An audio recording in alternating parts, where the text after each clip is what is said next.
We're here in Texas, like I said, for the very first time. WSOP couldn't be more proud to have the inaugural Circuit Series here at TCH Social. People love to gamble, people love to play big pots, and every table is full here during this main event. The action is insane, and Texas poker just hits a little bit different. The barbecue is really good as well. Plus the prize pools are just incredible. Lots of money to be won here in Texas. Walking in to the main event day one at TCH. Last night, I went from near chip leader in Deuce to 7 to the bubble boy. 24 got paid, I busted in 26, so not direct bubble, but second to last. Obviously very disappointing. Played very aggressively all day. What got us the chips also lost us the chips. Yeah, we had it up to like 380K at the 5K big blind level. So we had almost 80 bigs. You know, Deuce to 7 is a big bet game where lots of chips go in all the time. We just ran into the bad side of it over and over and over.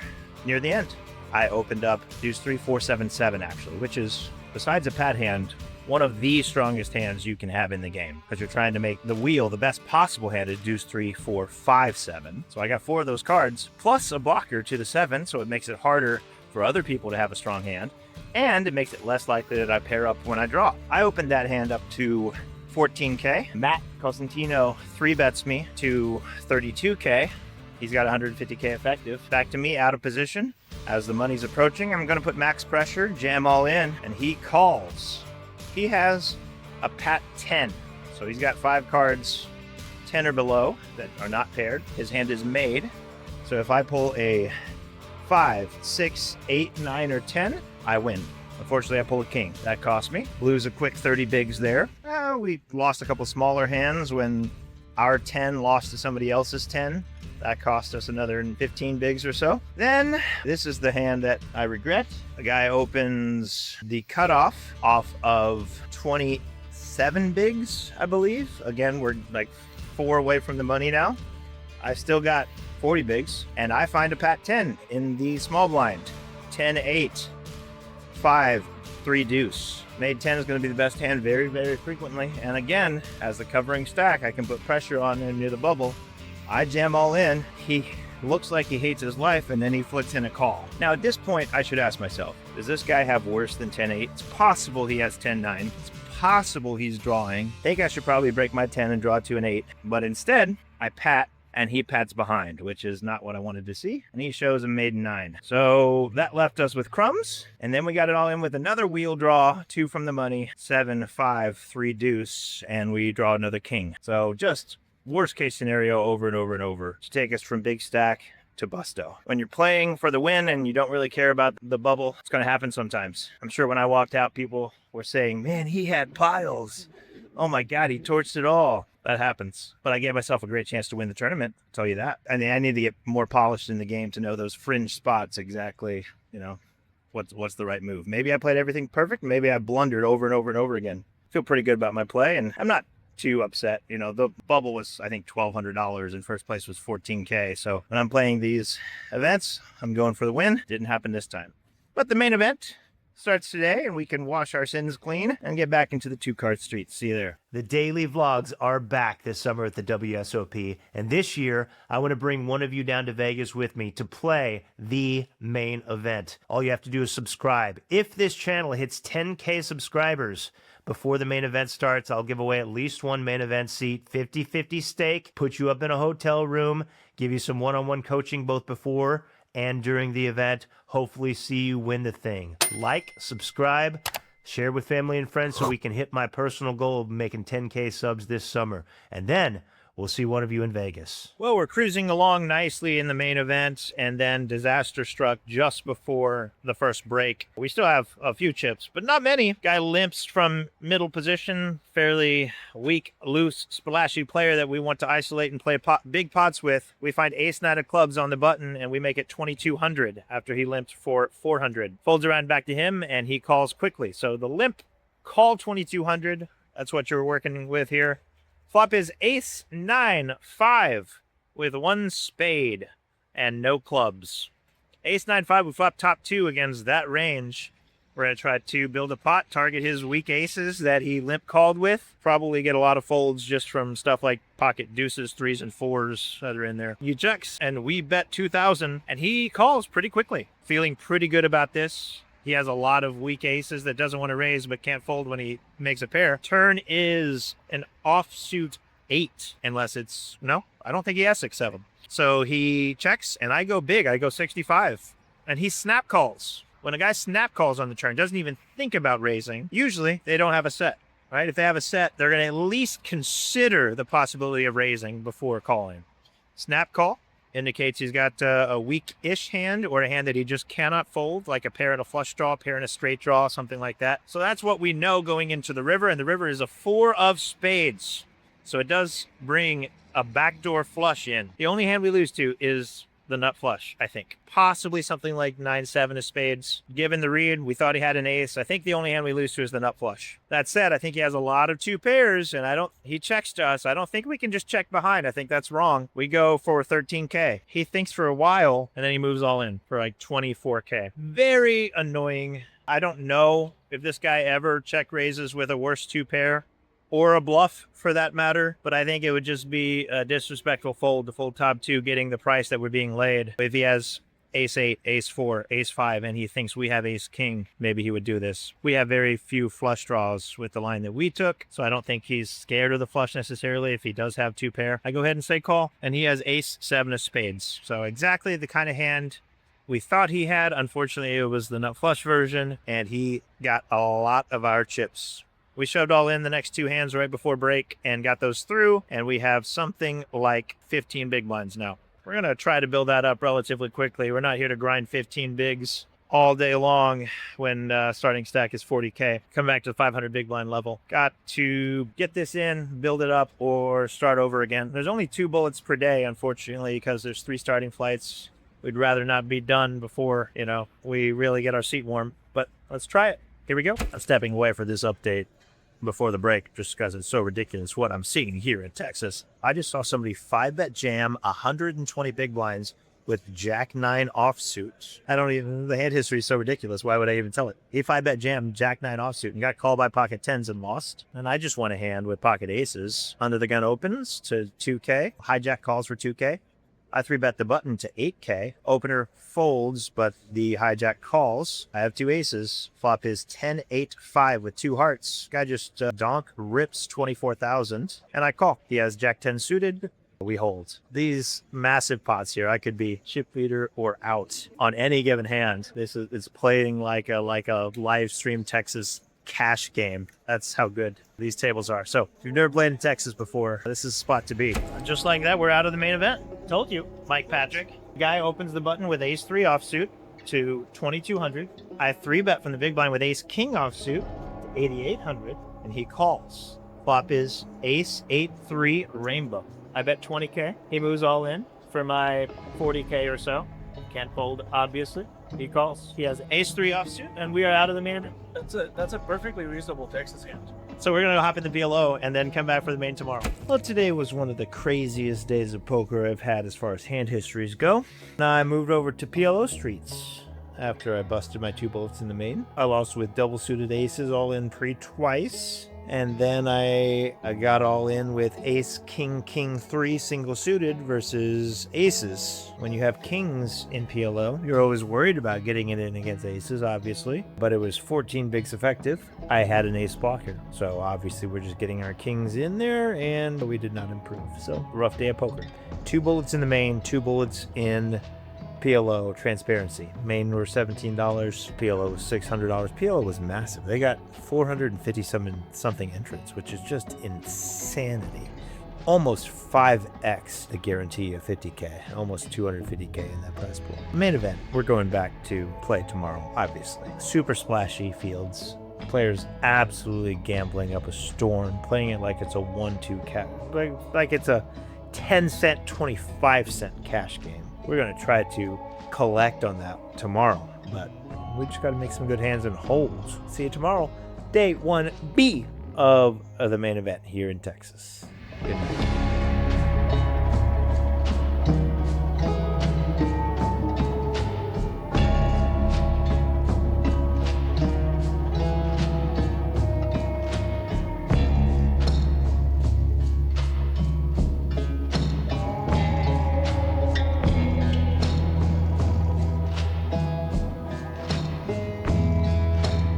Second break of the day, and we are at a wild and crazy table. Short story, we have 45K from our 40K starting, but we've been all the way down to 12K and then back up. Chips are flying. The chip leader is at our table. Crazy lady who just won a three-way all-in for like a 400 big blind pot. All right, we're not involved in this one, but we got pocket tens, pocket queens, ace king. This is a chip lead pot right here. Oh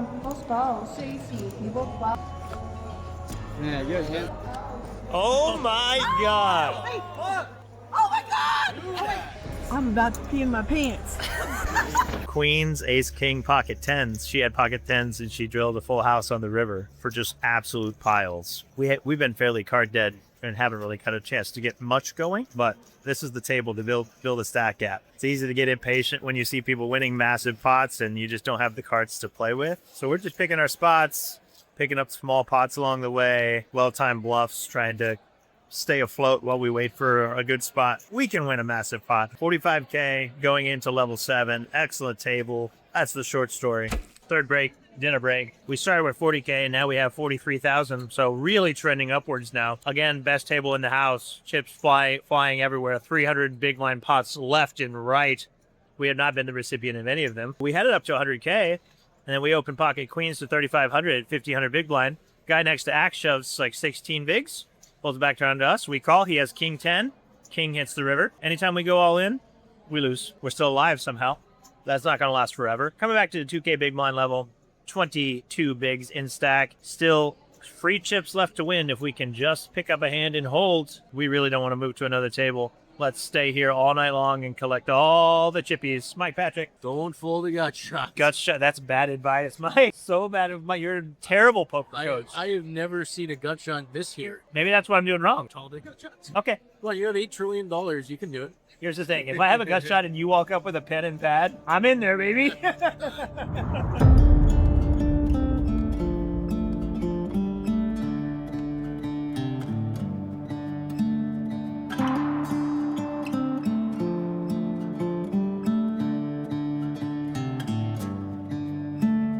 What could we see from the highest height? What good are wings if I'm afraid to fly? All of the tremors that I have inside got me scared. Will you be there? If we're the last to learn that we crash and burn and we'll never make it. If the smoke don't clear, could we face our fear that we never make it? Is it a chance we're taking? All right, day 1C of the main event. 1B went down in flames, and then our bust out hand, the opener, he jammed all in for 25K from like +2, so he jammed for 6 bigs. Next to act, looks down at his cards and almost immediately, very quickly, goes all in for like 230K. So he piles in almost 60 big blinds. And then I'm in the cutoff with pocket jacks. This is a spot where I'm probably quote unquote flipping at best. I don't think he ever has like ace 10 or ace 5 even. And I don't think he's doing this with pocket 10s for this big. Whenever you're flipping at best, right, sometimes it's better to just let it go. But in this particular case, younger guy put almost no thought into his action, jammed all in quickly. I feel like if he had queens, kings, or aces, he would at least consider his options, maybe even flatting to trap, maybe 3-betting smaller to get action. But no, the quick snap jam all in, I don't think is one of those super premiums. I put him weighted heavily towards the ace king and the ace queens of the world. A couple players behind him, including the big blind, have him covered.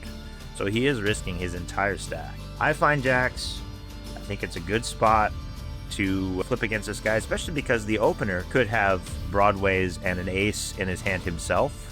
So I actually am doing better than your standard flip if that's the case. I go ahead and put it in, and everyone else folds behind, and sure enough, the opener has pocket 9s. Jammer has ace, queen offsuit, and we have pocket jacks. We win this hand, we're gonna have almost 75 bigs. Fear that we never make it. Is it a chance worth taking? 'Cause I just can't. And we don't. Ace on the flop. We're out, obviously. That was after registration was close. So, yeah, wish we would have won that flip. Would have set us up nicely to build a big stack going into day 2. Instead, we're back here for the final flight of this massive main event. Let's not waste it. We want to be a part of day 2. Hopefully, we run pure all day long, and we get to be a part of this massive prize pool here in Texas. Day 1C. Let's go. First break of the day, and we have to lock in because we're already on our second bullet. Not good. First bullet, we had a full house. We folded it. We opened 4-3 of spades on the button. Big blind calls us. Fairly tight player. Has been pretty face up. And he's showing a lot of hands. Made some tight folds and stuff. So we raised the button to 800. He big blind called. 10-4-3 with 2 hearts. We have 4-3 of spades. Bottom 2 pair. He checks. We bet pretty big on this draw heavy board that favors the big blind. We bet 1400 and he calls. Turn is an offsuit 3. So we make 3s full of 4. Just the dream spot. He checks. We bet 5K.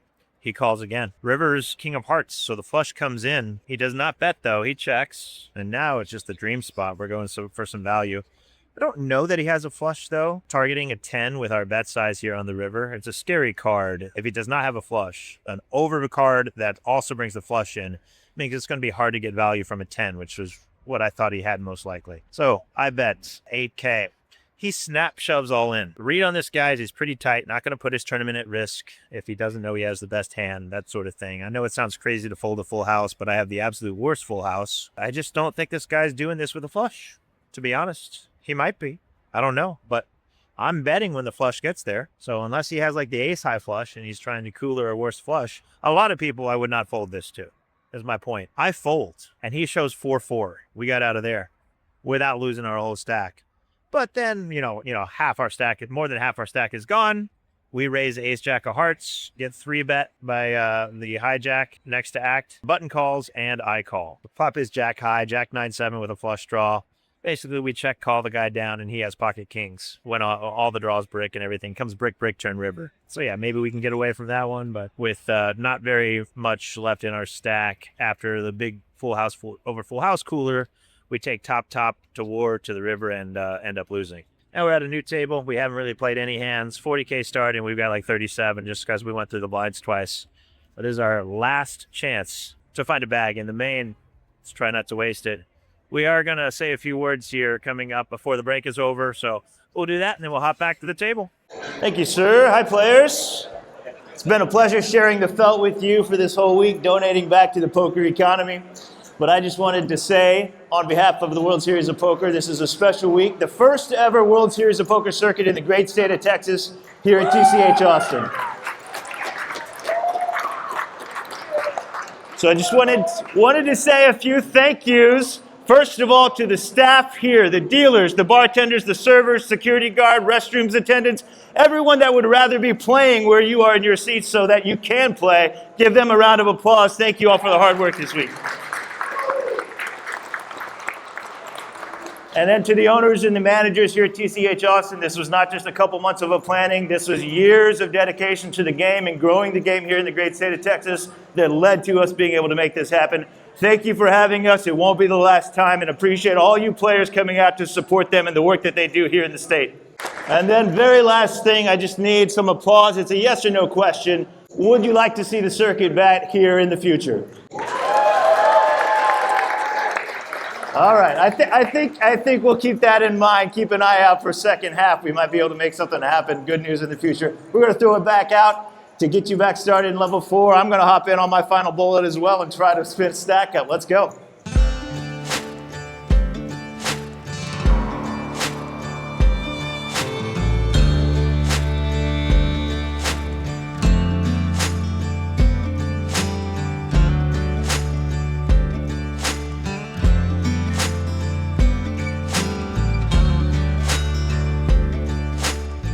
All right, our main event run is over. Well, we got ace 10 versus ace king. Hurt us quite a bit. Raised to 1800, get 3-bet. We call. Guy has been kind of loose and splashy. Flop is ace 7-6 with 1 heart. We check. He continues for about a third pot, and we call. Turns another 7, so we check, he moves all in. So he's either bluffing or he was trapping with a big hand. I block aces, the one combo aces, there's all the ace kings if he was trapping ace king and ace queen, but we chop with all the other aces, and then if he's ever has bluffs, we obviously have the best hand. We call, and he does have ace king. So he trapped and got there. And we were left with 17 bigs. We open ace queen, guy 3-bets us, we jam, and we run into ace king again. So ace queen versus ace king, and we lose that one as well. So not ideal. Down and out of the main event here in Austin. Not going to be making day 2. Will not be making the money. Get to sit on the sidelines and watch everybody else have fun for the rest of the day. So GG. Started off the series very strong here in Texas. Started off with just cashing everything left and right. And then second half, main event rolled around, just absolutely bricked everything. Probably a little too light of a call with there with ace 10. Got myself in trouble, but these guys just have it today. That's it for me from the TCH Austin, Texas stop. Amazing stop. Record-setting field in the state of Texas. Biggest prize pool ever. First half of the series was great for me. Cashing everything I played. Deep runs. Final tables. Second half, not so great. Transparency post. Honesty. I don't think I played very well in the main event. I made 2 or 3 calls that I would consider terrible. I talked about the hands a little bit, both of which resulted in my elimination or losing a majority of my chips. But here's the thing.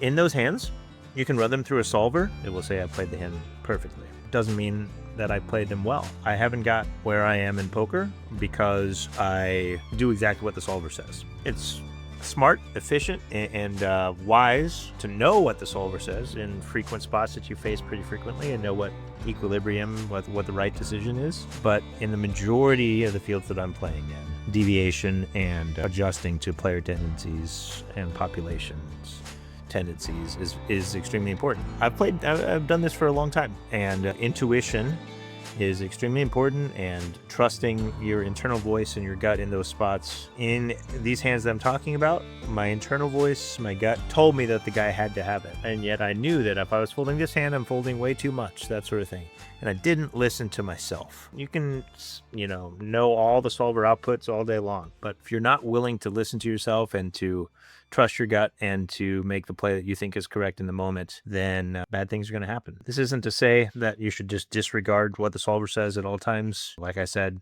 learn it, know it, study it, understand why the solver does what it does, but also trust what got you here. And I am disappointed because I feel like there's a really soft field, obviously a massive prize pool. I'm a little disappointed in myself that I didn't take advantage of that opportunity. Lesson learned, next time I play cards is probably going to be in Vegas at the World Series of Poker. Daily vlogs are back. I'm going to take a vacation next week with my family, hit the reset button, and go ready to go. We'll see you in Vegas. Good night.